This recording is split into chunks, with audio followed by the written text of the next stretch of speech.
But is that statement actually true? Is Stadia really dead? I've got an app on my home screen on my phone here that definitely says otherwise.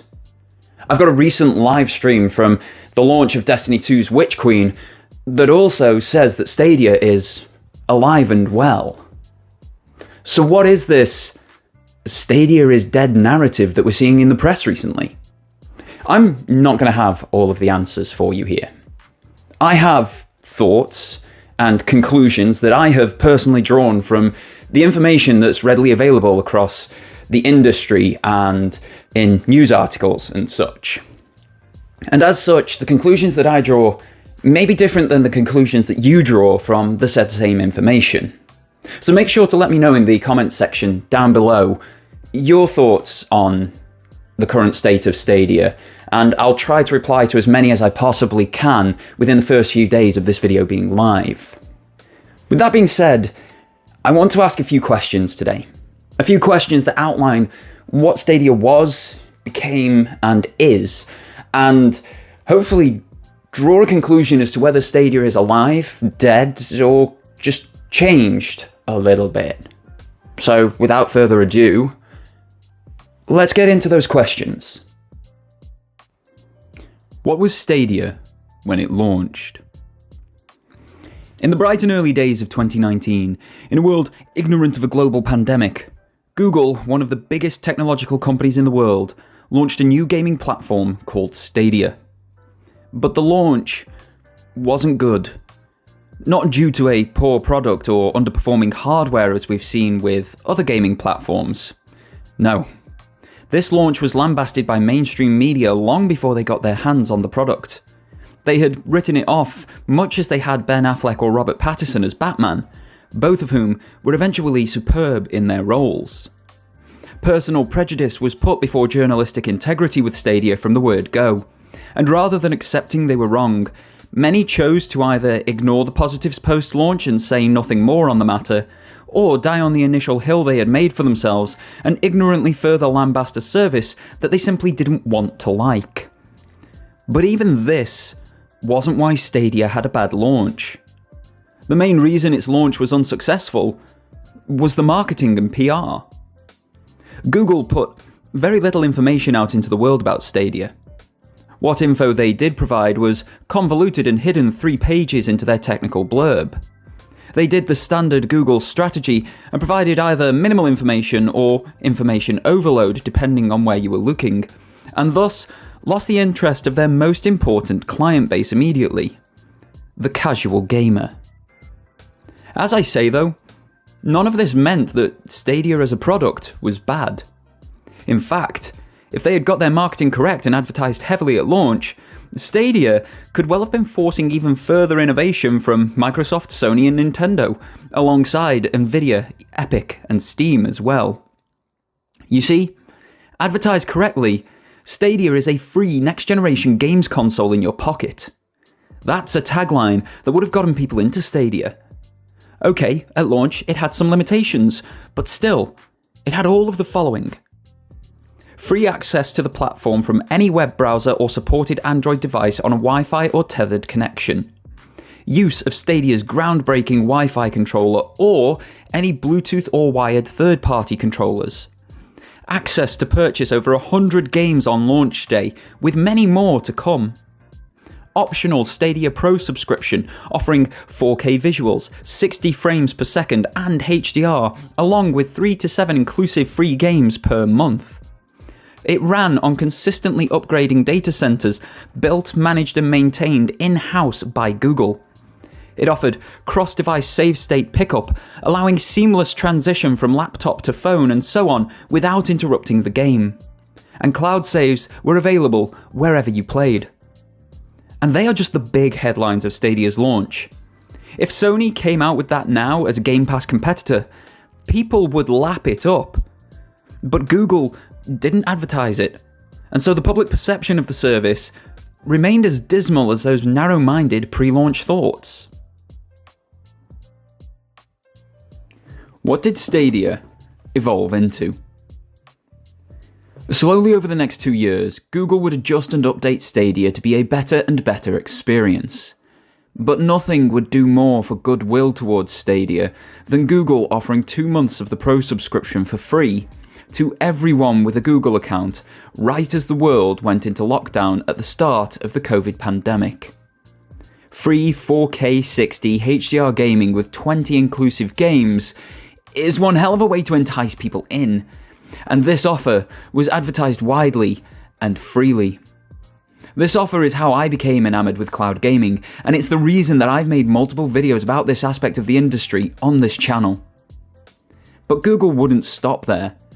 Only a few months later, Google offered cloud gaming on mobile data, something that I tested on the channel and confirmed worked all the way down to 3G mobile data. They launched web apps that allowed much more fidelity than the native Android app offered, and it also allowed iOS users to get in on the fun. This web app allowed searching of the store, organising of your library, and direct live streams of your gameplay to YouTube from Stadia without the need of additional hardware. It worked on mobile devices, Chromebooks, and PCs. More Chromecast options would be added over time, including the incredible Chromecast TV that turned any television into a smart television via a HDMI input. More mobile devices would be added to the officially supported list, though even more would work via the app's experimental settings, which would also come to TVs later on.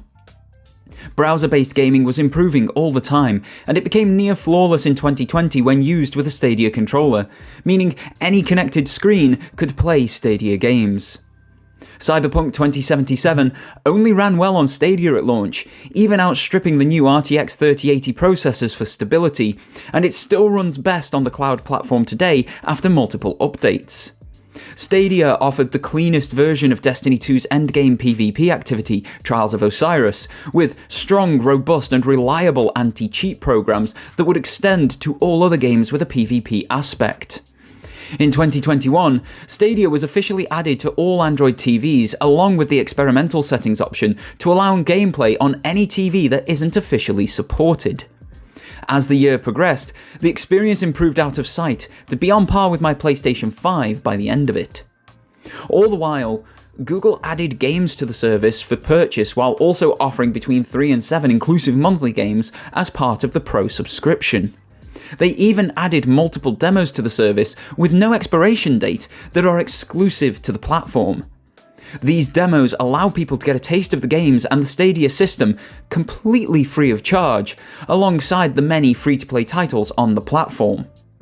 Stadia became a versatile place to play in the 2 years following its launch. Where does Stadia sit now in the first half of 2022? According to the mainstream press, the same ones who wrote Stadia off before even trying it, Stadia is dead and you should forget about it. According to the die-hard fans, those who have seen the benefits of cloud gaming and how great Google's platform is compared to the competition, Stadia is the best it has ever been and ready to take over the industry with only a little bit of advertisement. The reality is different from both of those takes. In terms of the platform itself, Stadia is in the best shape it has ever been, with great performance and stability that simply isn't matched by any other cloud gaming provider. There is a strong and growing list of games available for both purchase and redemption as part of Pro, with titles from some of the biggest and best in the industry. However, monster titles like Elden Ring are strangely absent, while games with 1 million pre-orders for a DLC such as Destiny 2's Witch Queen are front and centre. There seems to be very little continuity to the availability of games. There's also the structure of the platform. While available on every connected screen free of charge, the service is basically the same as an 8th gen console like the PlayStation 4 or Xbox One. You have the device, but then need to purchase the games or wait for those games to appear on the optional subscription service, Stadia Pro, as an inclusive title. Now don't get me wrong, it is better than the £449 entry fee to the PS5 or Series X, which do the exact same thing, but it doesn't change the overall narrative from the 8th gen with this cloud design. On the flip side, Stadia has allowed the continued development of games through the global pandemic and remote working. Bungie specifically have hailed Stadia's platform for allowing them to make and ship both Beyond Light and Witch Queen, two of the highest quality expansions that Destiny 2 has seen in its lifetime. Would these even have been out by now without Stadia? Bungie was so convinced by the performance and quality of Stadia, they looked at purchasing it outright for themselves. This is a company that is the best developer of FPS titles since 2001 and have just been bought by Sony. That should give you an indication of just how good the Stadia platform as a whole is when an individual development studio wants to buy it outright. But in early February 2022, a Business Insider article broke the news of a sort of rebrand of Stadia to Google Stream, where they could form partnerships with the likes of Peloton and Bungie to leverage the cloud services. Not exactly a death knell for the service, but not a positive doubling down of what gamers want when playing either. Did it all go wrong? If so, where? The easiest and most flippant answer here is, yes it did, and everywhere. But that answer undermines a lot of the positives that I've mentioned throughout this video. There is much that Google has and continues to do right with Stadia, and they shouldn't be undervalued as a result of a few negatives. Likewise though, the negatives cannot be overlooked, as they have been and continue to drive the narrative of this service as a whole. For example, Stadia doesn't have player figures. It simply cannot compete with the likes of Steam, PlayStation, or Xbox. Even in the cloud gaming space, it loses out to GeForce Now, a service that is £20 more expensive per month for the top end, and has no games included within that cost. This should be a no-brainer. A free-to-play 4K console, or a £20 per month service with no games. If it's that easy, why does GeForce Now have the better figures? We were promised exclusive titles from Google, and some of the top talent in the world was signed to provide those games. But 18 months into the platform's lifespan, just enough time to have storyboarding for a AAA product complete, the one and only in-house studio was closed with no games having been released. Stadia said it would instead provide exclusive third-party options, which we are still awaiting further word on. The talent that was let go was promptly signed by Sony to create a brand new studio under the PlayStation Studios umbrella. Personally, I think this shows how big a mistake the shuttering of that studio was. Stadia was promised in 220 countries around the world in 2019, thanks to Google's existing cloud infrastructure. But in March 2022, it's available to 1/10 of the promised footprint, just 22 countries, not even covering the whole of the European Union, let alone the European continent. We were promised the biggest third-party games, but the biggest one of 2022 thus far is absent, and the biggest titles of previous years like Fortnite, Apex Legends, and other free-to-play titles like Knockout City, Rogue Company, Spellcheck & Co. are all absent. When I can play some of these natively on my mobile phone or even on a Nintendo Switch, there's no reason that they should be missing from Stadia. This is the biggest problem that Stadia has faced in its lifespan. Google have overpromised and underdelivered. The service has been mismarketed and mismanaged, as the company have treated it like a cloud service and not a gaming service. There is a lot that is good or even great about Stadia, but even the die-hard fans, the Stadians as they are known, realise that Stadia would be far superior if we had half of what had been promised, or if nothing had been promised and we'd still got what we have.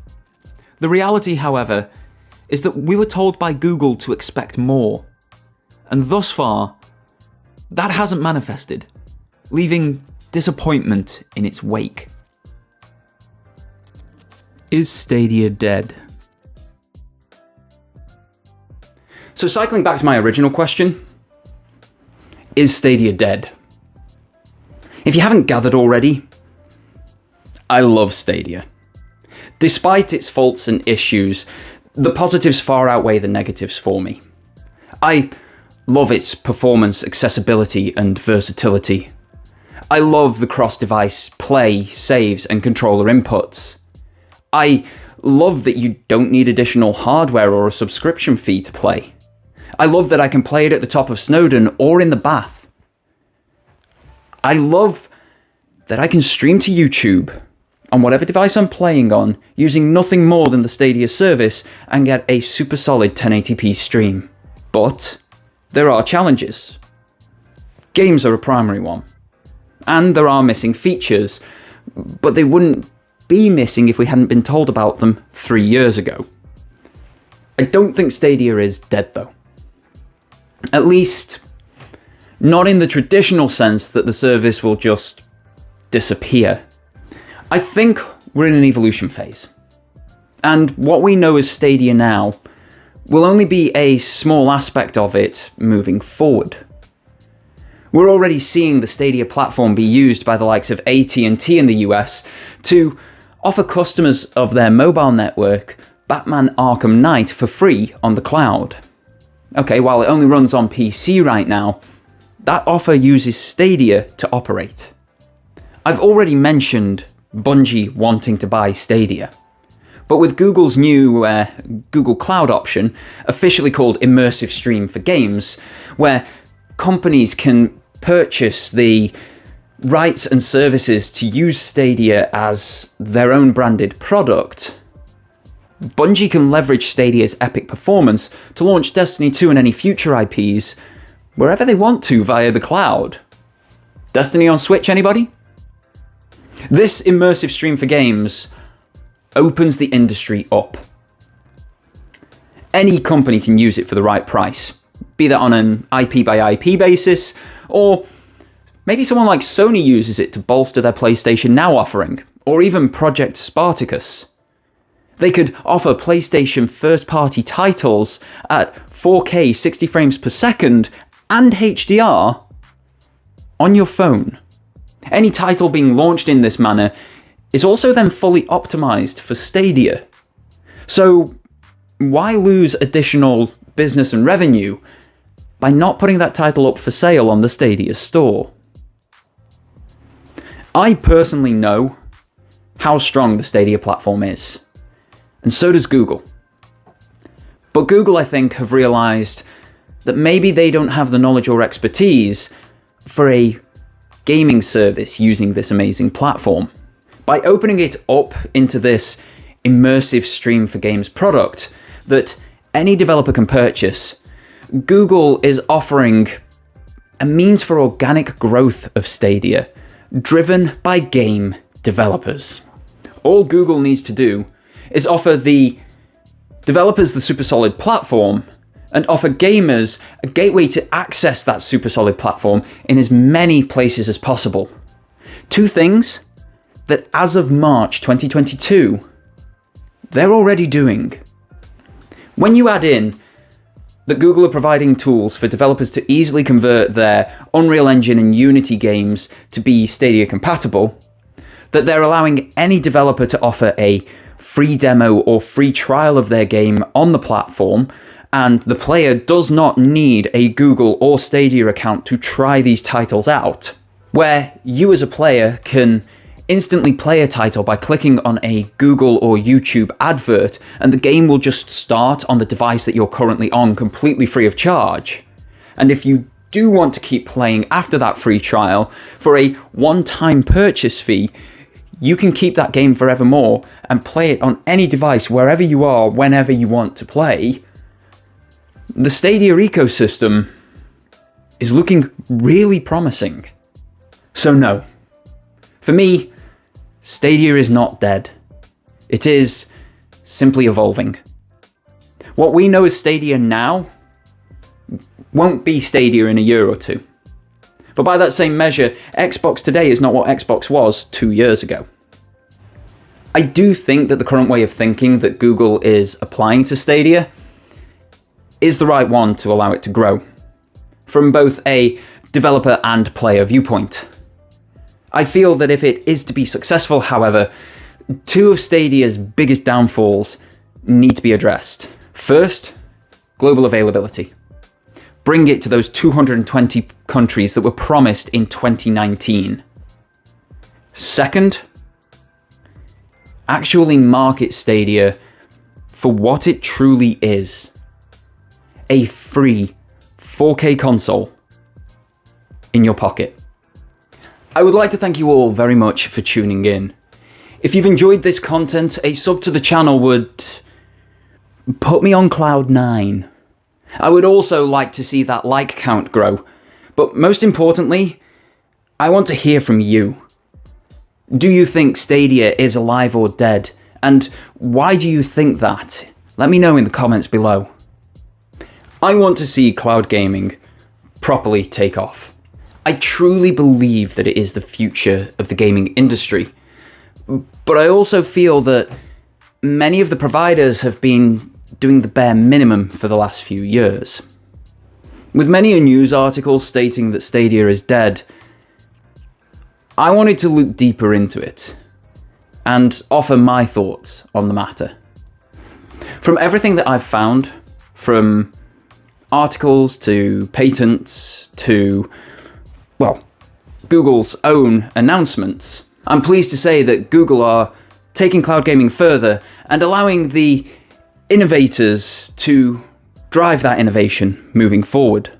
It's going to be a slower burn than I would personally like.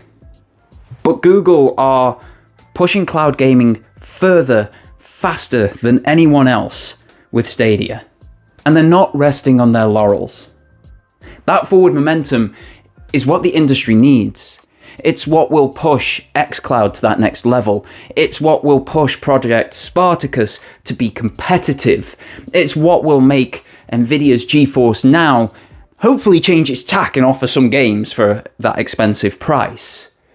But we need this innovation. We need this competition within the cloud spectrum.